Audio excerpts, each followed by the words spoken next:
There was no explosion when the world ended, only silence. The heart of the abyss stopped beating. The black glass shattered into fragments of light, rising like fireflies. The storm of screams faded into whispers, then whispers into nothing. Anna opened her eyes first. She was lying on a barren plain made of ash and silver dust. The sky above her was split into two halves, one side pure daylight, the other endless night. Between them floated a crimson tear, pulsing softly. Cale's voice came faintly. "We're still alive." The Witcher stood nearby, his armor scorched, blade half melted. Alive, or what's left of it. They turned, and saw Dracula. He stood in the distance, motionless. His cloak fluttered though there was no wind. His skin glowed faintly under the split sky, as if sunlight and moonlight fought for ownership over his body. Anna whispered, trembling, "Dracula." He turned slowly.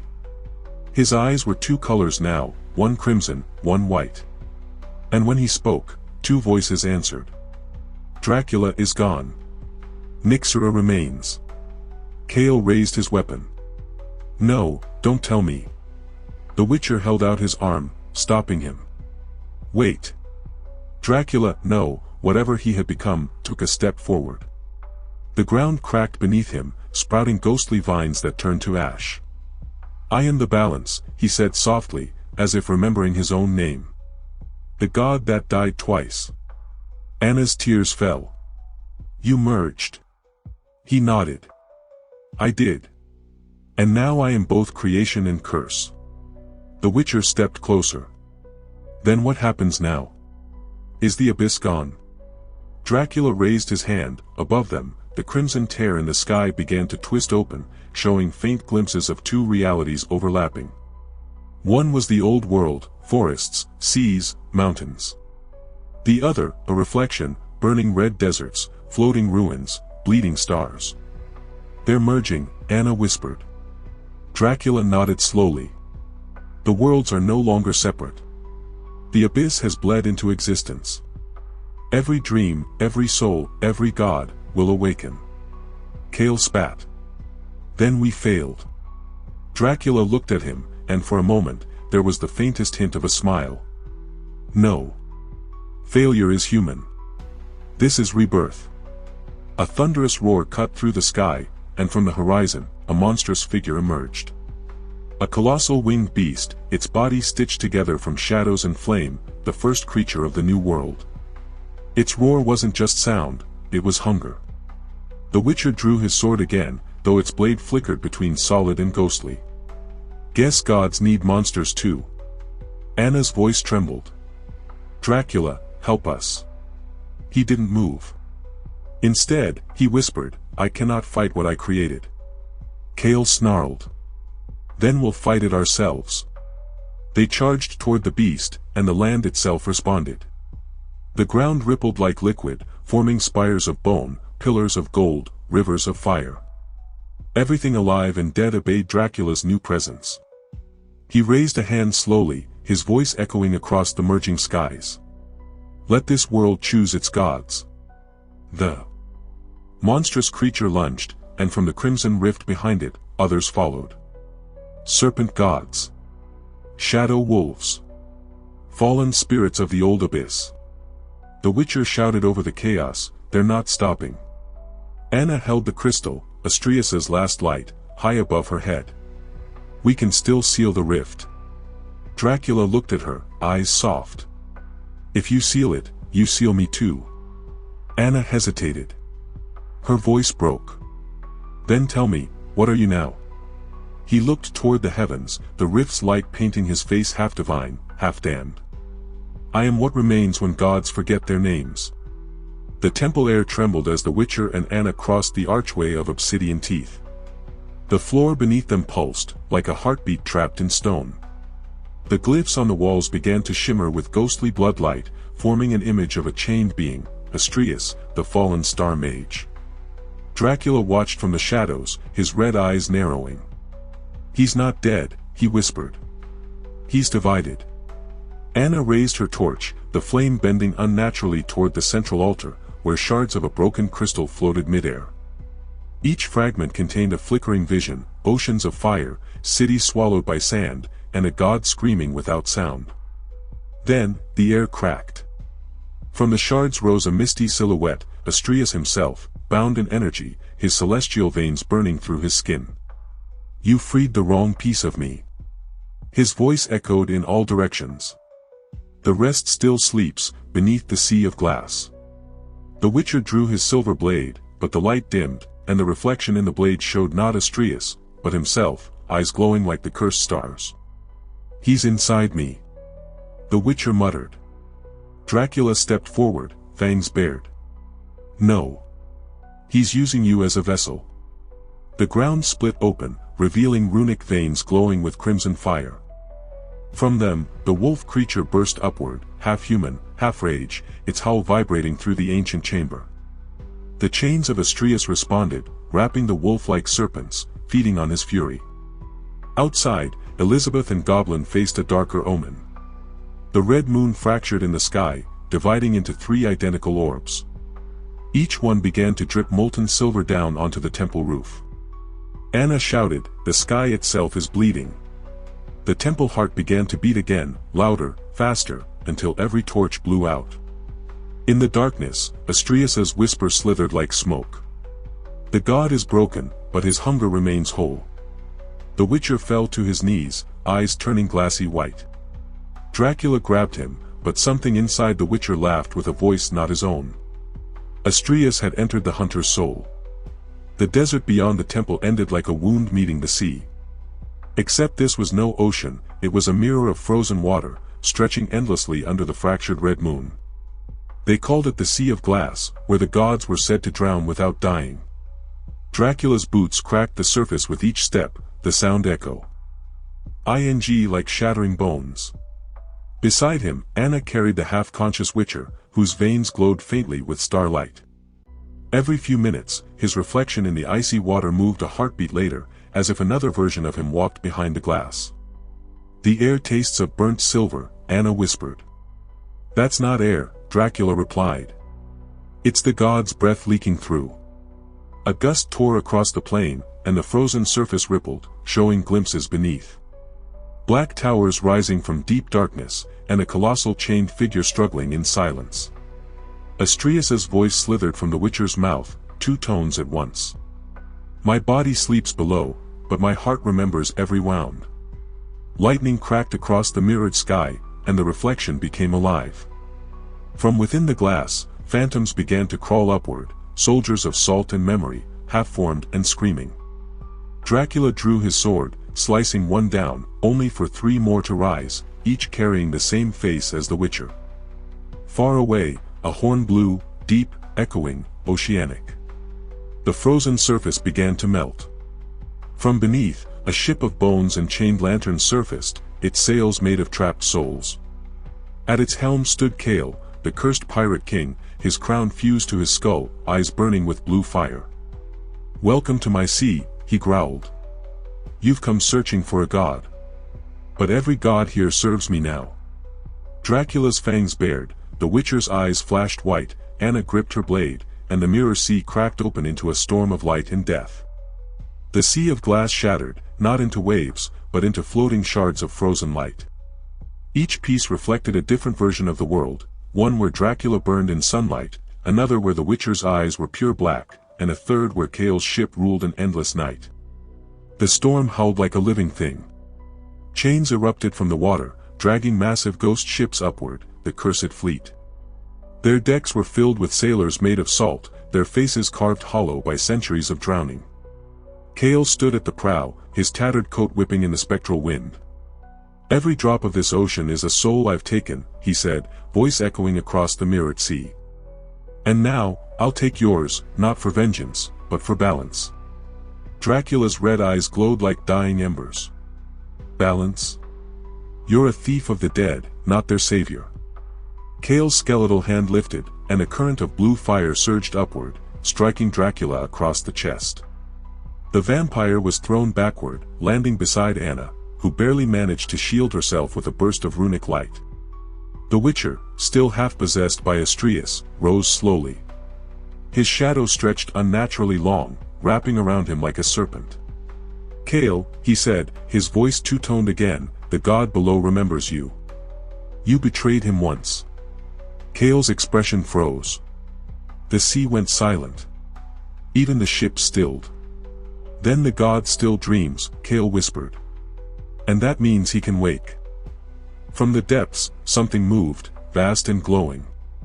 A hand of molten glass reached toward the surface, and the cursed ships began to tremble.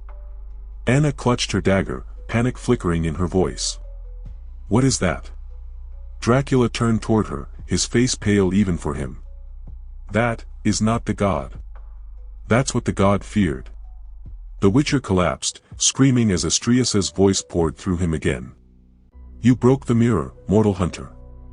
Now all reflections will bleed." The sea of glass boiled.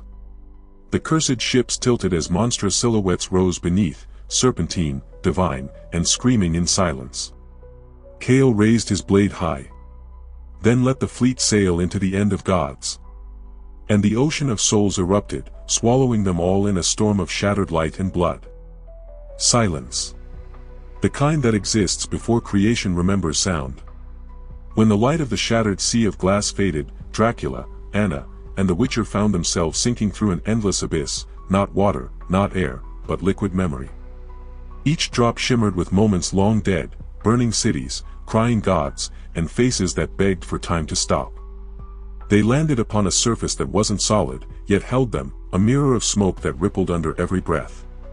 Above them, the cursed fleet hung upside down in the sky, sailing through black clouds of broken stars. Anna's voice trembled. "Where are we?" Dracula scanned the endless expanse. "The realm beneath reflections," he murmured. "Where truth and illusion no longer argue, they merge." The Witcher stirred, his eyes glowing faintly gold now, Astriasa's power bleeding through. "Every reflection you've ever seen," he said softly, "lives here. Every choice that could have been. Every death you escaped." From the fog ahead, figures began to emerge, duplicates of them all. Another Dracula, draped in silver chains, his mouth sewn shut. Another Anna, standing over the corpse of the Witcher. Another Kale, alive but human, staring with guilt in his eyes. Anna stepped back. "These are us." "They're echoes," said Dracula. "The reflections we left behind every time we lied to ourselves." The Witcher's reflection spoke, in Astriasa's voice. "There is no escape from what you are." The mirrored version drew its blade. The real Witcher matched it instinctively. Steel clashed, but there was no sound, only ripples through time itself. The duplicates attacked in silence. Every swing shattered a memory. Anna's twin lunged with impossible speed, Dracula's reflection moved like smoke.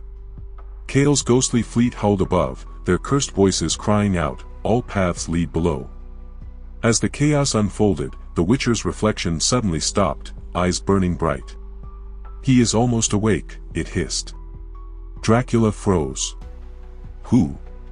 From the horizon, a pulse of light spread, white, cold, and endless. The mirrored world trembled. A massive, half-formed face of glass and flame began to emerge from the darkness.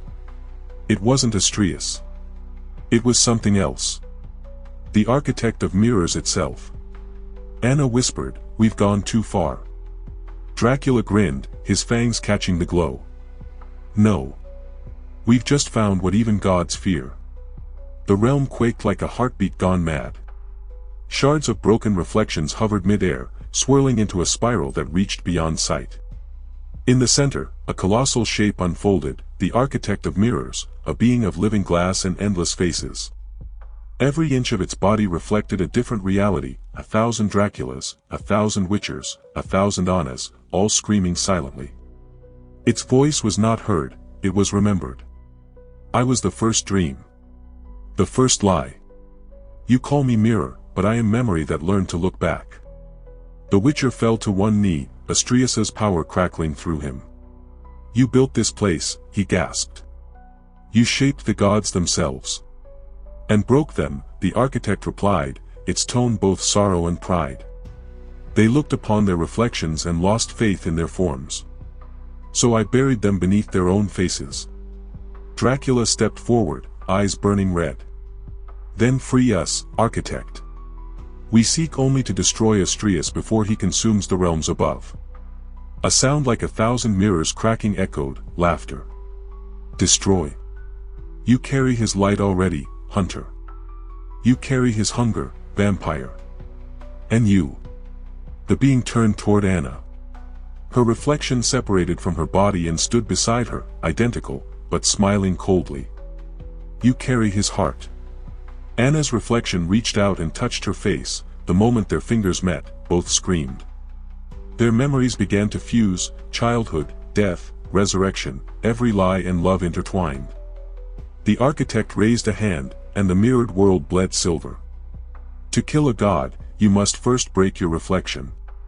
But remember, once shattered, you can never be whole again. The Witcher lifted his sword. Then we shatter. The realm exploded in light. Dracula vanished into smoke, hunting his other self. Anna fought her mirror in a whirl of shadows and flame. The Witcher charged the architect, blade drawn, Astrius's power erupting from within him. Every strike cracked the realm further, every scream echoed across universes. The architect's form began to splinter, releasing storms of glass that cut through time itself. At last, the being looked down upon the Witcher, its countless eyes dimming. You have broken me, now face what I kept imprisoned. With that final whisper, the mirror world collapsed inward, dragging everyone into the blinding core of the architect's chest, where the true god of reflections waited to be born. The light didn't fade, it folded. Reality twisted like wet parchment, curling inward until everything, sand, sky, and sound, disappeared. When the Witcher opened his eyes, he found himself floating in a space made of mirrors, yet there was no reflection. Each panel shimmered, alive, breathing faintly like the inside of a sleeping beast. Anna's scream echoed from somewhere below. End the prism walls. Dracula's voice, low and steady, followed, stay still. Don't trust what looks like me. The Witcher turned slowly, boots scraping against a floor that wasn't solid but rippled beneath his weight. Beneath the glassy surface, he saw himself. Countless selves, walking, fighting, dying, each looped in their own endless moment. One version fought Astrius and won. Another knelt before him like a god. Another lay dead in Anna's arms. A whisper, cold and intimate, slithered through the air. Every version of you was meant to fail. But one must rise, one must take my place. The voice was Astrius, not fractured now, not screaming. Whole. A figure stepped out of the mirrored horizon, golden light dripping from his shoulders. Astrius, the fallen star mage, reborn. His form no longer broken or bound, he radiated serenity and destruction all at once. The constellations swirled in his eyes. When he spoke, the mirrors vibrated like tuning forks in the hands of gods. Welcome to the core of reflections, he said. Where all outcomes meet. Where I decide which reality deserves to exist. Dracula materialized nearby, emerging from a storm of crimson mist. He looked older, or maybe the mirror showed him as he truly was.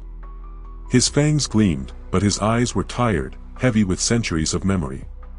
You can't decide the fate of creation, Dracula growled. No single will can. Astrius smiled faintly. Then perhaps yours will. Drink deep, Blood King. Let me see what immortality costs you. The air trembled, and suddenly, a massive mirrored column erupted beside Dracula. Inside it, his reflection, feeding on an entire village, blood streaming like rivers, children crying, the sky aflame. Dracula's face twisted in rage and shame. That is not who I am. Astrius's reply was calm, cruel, then prove it. Dracula's reflection stepped free of the column, blade drawn. The two collided, fang against fang, centuries of guilt made flesh. Anna appeared beside the Witcher, bruised but alive, clutching her dagger. Her mirror self had vanished, or merged. She looked at the Witcher, terrified. It's not just showing us, it's deciding who we become. The Witcher raised his sword. Then let's decide first. He charged Astrius, the silver blade igniting with runic fire. Astrius caught it mid-swing, bare-handed, the metal melting under his touch. "You were my vessel," he whispered, eyes glowing white. "You tasted my divinity. Did you think you could wield it without paying the price?" The Witcher fell to his knees as his veins flared, light bursting from every pore. His body began to split into multiple versions of himself, one screaming, one praying, one silent and still. Anna rushed to him, grabbing his arm, but the surface beneath them cracked. Each fracture showed a different world. In one, Kale's fleet burned beneath the sea. In another, Nyxera reigned over a city of shadows. In another still, Orion, the blind oracle, stood up on a mountain, whispering the future with bleeding eyes. The mirrors trembled harder, and the architect's broken voice echoed faintly in the distance. "This is what I contained. This is why I never let him remember his name." Astrius spread his arms. "Let them all remember. Let every version live, and die, at once." A storm of light consumed the core. Thousands of reflections came alive. Ghost armies fought across glass plains, Medusa's gaze cracked into dust, goblins' laughter echoed from 100 timelines. The core itself began to crumble, unable to hold infinite stories colliding. Dracula, pinned by his own reflection, roared and drove his claws into the mirror's throat. "You want balance," he snarled, "then here's equilibrium." He tore his duplicate apart, and the entire column shattered, sending crimson shards flying into Astrius. The Witcher, barely standing, looked at Anna. "We can't kill him here. He is the realm." Anna gripped her dagger tighter. "Then we destroy the mirror that made him." She plunged her blade into the ground. The mirror cracked, once, twice, and then split completely. A tidal wave of mirrored light surged upward, swallowing Astrius, Dracula, and the Witcher alike. For a moment, all sound ceased. Then, in the silence, a single heartbeat. Astrius's voice, fading yet infinite, whispered. "You freed me from reflection. Now face me in reality." The mirrors shattered entirely, and the core collapsed into darkness. The heroes fell through endless void, but this time, not into dreams. They were falling back into the real world, where the sky itself had changed, fractured like glass. The fall lasted forever. There was no air, no direction, only light breaking apart like dying stars. The Witcher twisted in the void, clutching his sword, trying to remember what was up or down, but gravity no longer obeyed its master. Anna screamed somewhere near him, her voice scattering into echoes that multiplied until 1,000 Annas screamed at once. Dracula, wrapped in his crimson mist, tried to hold them together, but even he was pulled apart, each wisp of his form dragged toward a different reflection of time. Then, impact. The Witcher hit something that felt like stone, but when he looked up, the sky above him was not a sky at all, it was a ceiling of broken mirrors, suspended over an endless desert. Each shard reflected a different world, cities burning, oceans inverted, dragons frozen mid-flight. And at the center of that shattered dome, a black sun pulsed slowly, leaking rivers of gold that dripped into the sand like veins of molten glass. Anna coughed, crawling toward him. Her eyes widened. "The sky, it's bleeding," she whispered. Dracula landed behind them, solidifying from smoke into flesh. He looked up at the fractured heavens, fangs glinting. "Astrius has done it. He's merged the worlds." The Witcher stood, dizzy but alive. "Merged? You mean?" "All realities," Dracula interrupted. "Every REFL. Action that existed in the core is now bleeding into this one. Time has no meaning here anymore. Look." He pointed toward the horizon. Far away, an ancient castle floated half buried in sand, while just beside it stood the skeletal ruins of a futuristic tower. Rivers flowed backward into the sky, ships drifted through air currents like jellyfish. And walking across the dunes were creatures from every myth and nightmare ever born, angels with broken halos, serpents made of light, knights made of shadow. Anna's voice trembled. "This is the world Astrius wanted." Dracula nodded. "A world where nothing ends, and everything repeats." Then came the sound, a slow, rhythmic thudding. The sand trembled.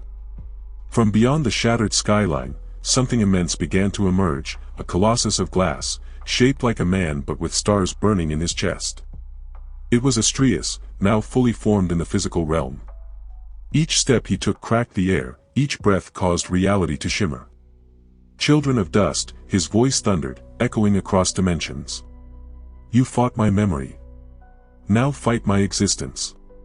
The Witcher drew his sword, its runes flickering weakly. He could feel the world fighting back against him, as if gravity itself had chosen Astrius. Dracula's eyes glowed crimson. "He's still feeding from the mirrors. If we can cut him off from them." Anna interrupted. "We'd have to destroy the sky itself." Dracula turned toward her, expression unreadable. "Then let's begin." He lifted both hands, summoning an ancient vampiric sigil. Crimson lightning arced from his palms, rising into the bleeding sky. The mirrors began to vibrate, hundreds of them reflecting his power back, until the light turned against him. Dracula screamed, the sigil burning his flesh, and collapsed to one knee. Astrius laughed, a sound both divine and monstrous. "You think power can challenge origin? You were born from reflection, vampire. You are my shadow." Anna ran forward, grabbing Dracula before he disintegrated. Her fingers burned from the contact, but she refused to let go. "You're not his shadow," she said through clenched teeth. "You're ours." The Witcher stepped beside her, sword glowing brighter. He sliced through the air, sending a wave of energy at Astrius. The strike hit, but shattered instantly, scattering into thousands of glimmering fragments. Those fragments didn't vanish, they became stars, hanging above the battlefield like sparks from a dying forge. Astrius looked almost amused. "You still think this world is bound by your rules? You're standing in the ashes of time."